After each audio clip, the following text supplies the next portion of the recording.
Salut les amis, ici Tintin24, donc nouveau format vidéo. Aujourd'hui je vous présente Trécesson, un grand château dans le Morbihan. Alors le château en lui-même, il est composé de beaucoup de mystères, 3 légendes rôdent autour de ce lieu. Donc pour conclure à peu près ça, je vais vous dire aussi que le nouveau format vidéo va traiter exclusivement que de légendes sur certains lieux ou certains personnages. Aussi beaucoup de géographie aussi, je vais pas en faire beaucoup parce que ce qui vous intéresse vous plutôt c'est les légendes et autre chose. Donc sur ce, j'espère que ça va te plaire et c'est parti. Alors pour vous décrire comment est Trécesson, c'est simple, c'est un gros château de schiste qui est posé sur qui est posé sur une presqu'île faite artificiellement à la main. Alors ce château n'a pas fait exception au meurtre et au pillage et à la reconstruction, parce que en fait c'est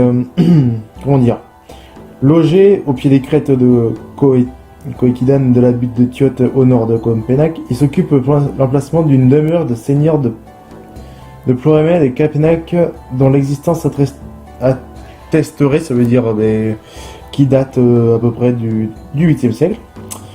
Les seigneurs de Trécesson, ils apparaissent dans les archives dès 5 siècles plus tard après la construction. Les aventures de cette famille hantent la mémoire des lieux, mais de toutes les histoires et légendes qui circulent encore sur celle d'une certaine Dame Blanche, certainement la plus tragique. Ah oui, parce que si je comprends bien, tous les châteaux de France ont leur Dame Blanche. Nous, on a celle qui est au château du Puy-Martin, et eux, ils ont à Trécesson. D'accord, d'accord. Ok. Ah justement, ils en parlent. Ce sera la prochaine partie de la vidéo.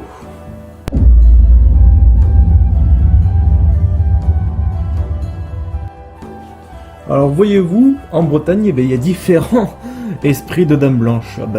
Il y en a dans les marais, il y en a dans les châteaux, et il y en a aussi dans les forêts, comme, je sais pas, il y en a que je connais pas trop, parce que la légende arthurienne, c'est pas trop ce que je lis en ce moment. Donc, pour vous dire que ça va, donc je vais vous raconter l'histoire de celle du château, et c'est parti.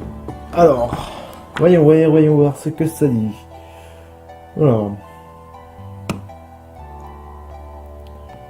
Alors, tac, d'ailleurs, légende plutôt.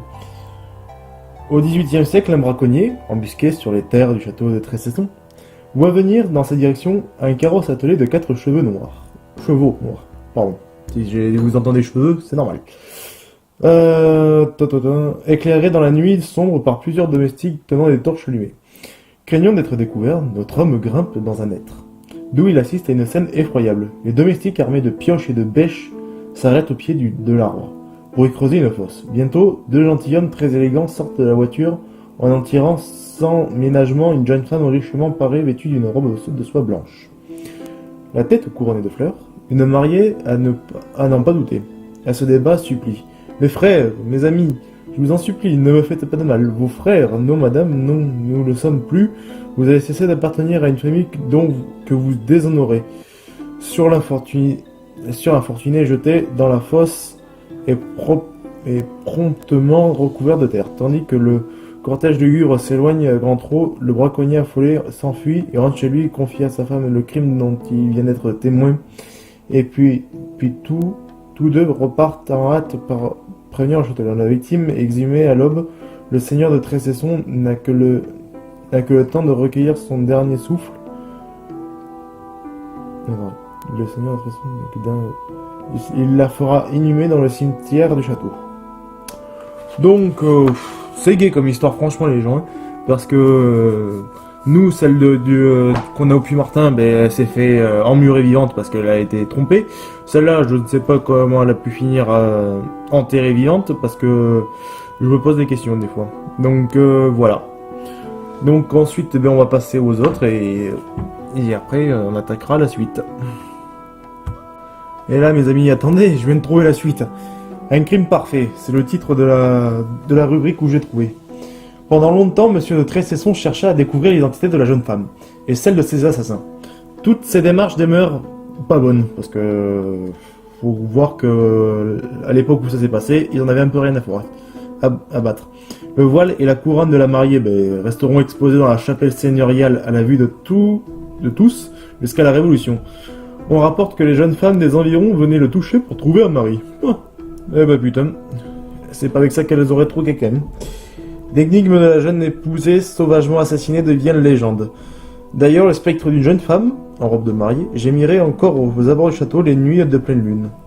Oh bah putain. Franchement, je sais pas quoi en penser les amis. J'espère que ça vous fait un peu flipper, parce que moi, ça me ferait un peu flipper que j'aille quand même aller jusqu'à ce point quand même d'aller enterrer une gonzesse vivante, parce que tout ça, elle a déshonoré la famille. J'aurais foutu au tribunal, tout simplement, mais bon, dans cette époque-là, c'est pas ce qui se fait le plus.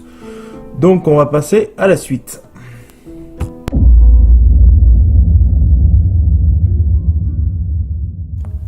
Alors la deuxième légende, c'est que il y a de ça 3 siècles, quatre hommes qui jouaient aux cartes dans une chambre qui s'appelle la chambre des revenants, où le diable soi-disant s'y était installé. Un jour, il y a ces 4 jeunes gens, ils jouaient aux cartes. Un jour, le diable s'y est invité. Et les 4 jeunes gens ont gagné une partie contre le diable. Et le diable, qui était fou de colère, les a maudits. Donc les a transformés en fantômes. Et depuis, chaque nuit, dans cette pièce même, on entendrait des gens jouer aux cartes et papoter tranquillement. Donc voilà, ça c'était la légende numéro 2, donc certes elle était très courte, et encore elle était plus courte que ça parce que je l'ai un peu modifiée, sinon elle était beaucoup plus courte que ça. Donc on va passer à la dernière la dernière légende et à la conclusion de la vidéo.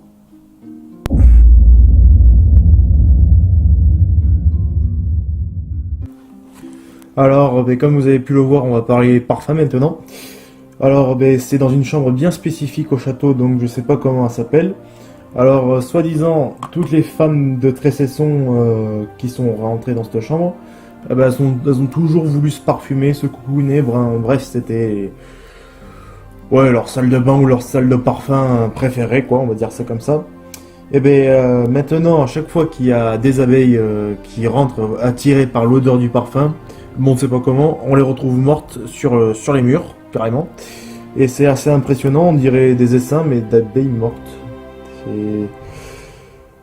C'est assez triste, parce que les abeilles, on en a besoin ces temps-ci. Je fais pas ça pour faire de la pub pour l'écologie, non, loin de là, parce que voilà. C'est pas parce que aussi j'ai des amis qui sont apiculteurs, non, ça n'a rien à voir, mais je pense que c'est un peu dommage, quoi. Et en fait, ces abeilles, à force de le respirer, elles mourraient.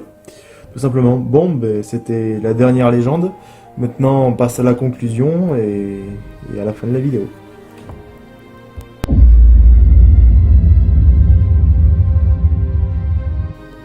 Alors, pour la conclusion, on va dire que ce château-là de Trécesson, pour moi, ce serait un bon château pour visiter, mais après, pour tout ce qui est paranormal, franchement, j'y crois pas trop, parce que on n'a pas beaucoup de reports sur les légendes, on n'a pas beaucoup de traces même. Et pour moi, franchement, Trécesson, c'est juste un château de conte de fées, quoi. Donc, pour finir, si ça t'a plu, j'espère que ça t'a plu. Si c'est le cas, like, commente, partage si ça te fait plaisir. Je vais mettre aussi mes coordonnées pour ma page Facebook, pour ma page Insta et Discord.